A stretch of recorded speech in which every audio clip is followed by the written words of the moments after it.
A right-wing blogger who filed a defamation suit over a man calling him names online has lost, predictably, laughed out of court. So now this man is Kevin Mathewson, a former Kenosha City Council member turned local controversial blogger. So now he sued another resident, Raymond Roberts, for comments he made about Mathewson on Facebook. So this is a wild story. Lots of interesting stuff here. So now Mathewson filed this defamation lawsuit, claiming that his reputation and standing in the community has been damaged by comments from Roberts, who used social media to repeatedly describe Mathewson as a racist with white nationalist connections. We're going to look at that. Mathewson also claims that Roberts endangered his family by publishing his address, though no actual threat had materialized, and further injured his standing at his children's school by claiming Mathewson might be training his children to be suicide bombers. So now, what what is going on here? Well, I think that from what I know, from what I've read of the story, it's a ridiculous case of a conservative trying to do a cancel culture on someone who called him bad names online.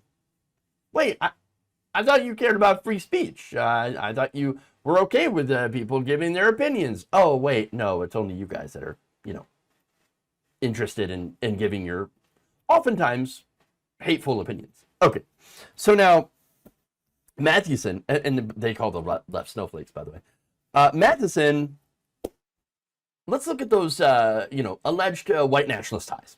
So Mathewson was the creator of the Kenosha Guard Facebook page.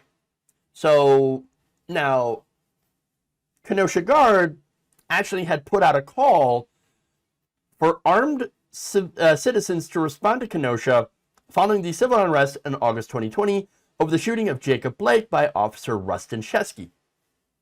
So one of the people who responded to Mathewson's call to arms was then 17-year-old Kyle Rittenhouse, who shot and killed 2 people and injured a third. He was later acquitted of homicide on grounds of self-defense.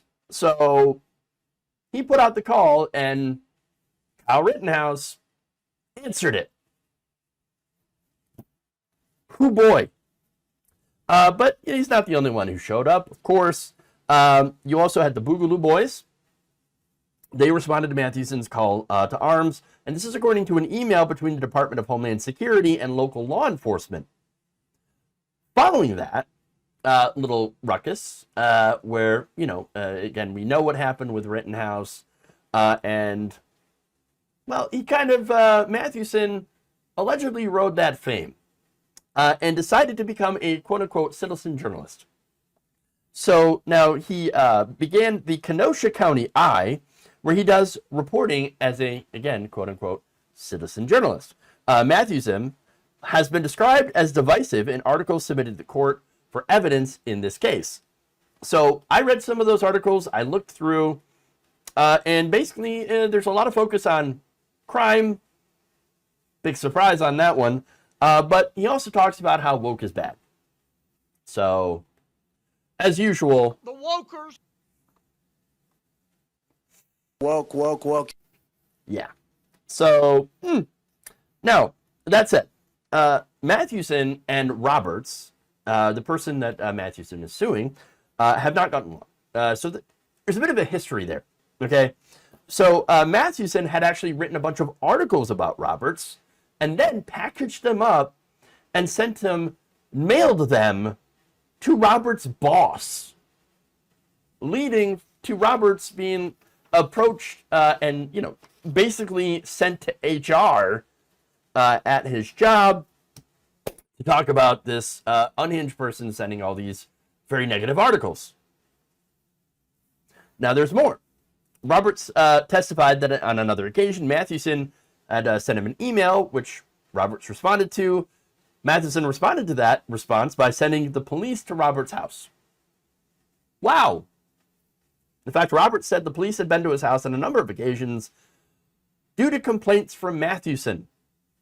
He said that the police officers always happened to be the same people he suspected that were friends of Mathewson's, who was someone to make a big deal of his connections to law enforcement. Roberts also would call him out online and would call out Mathewson's fake sock puppet accounts that he apparently had. So now, when asked how he knew on the stand that it was Mathewson, Roberts said, "I recognize the patterns." Quote, "Whenever I suspected a comment to be his fake account, I would engage that account. And I would say directly, 'Kevin, we know it's you. Be a man, speak like a man, and stop hiding.'"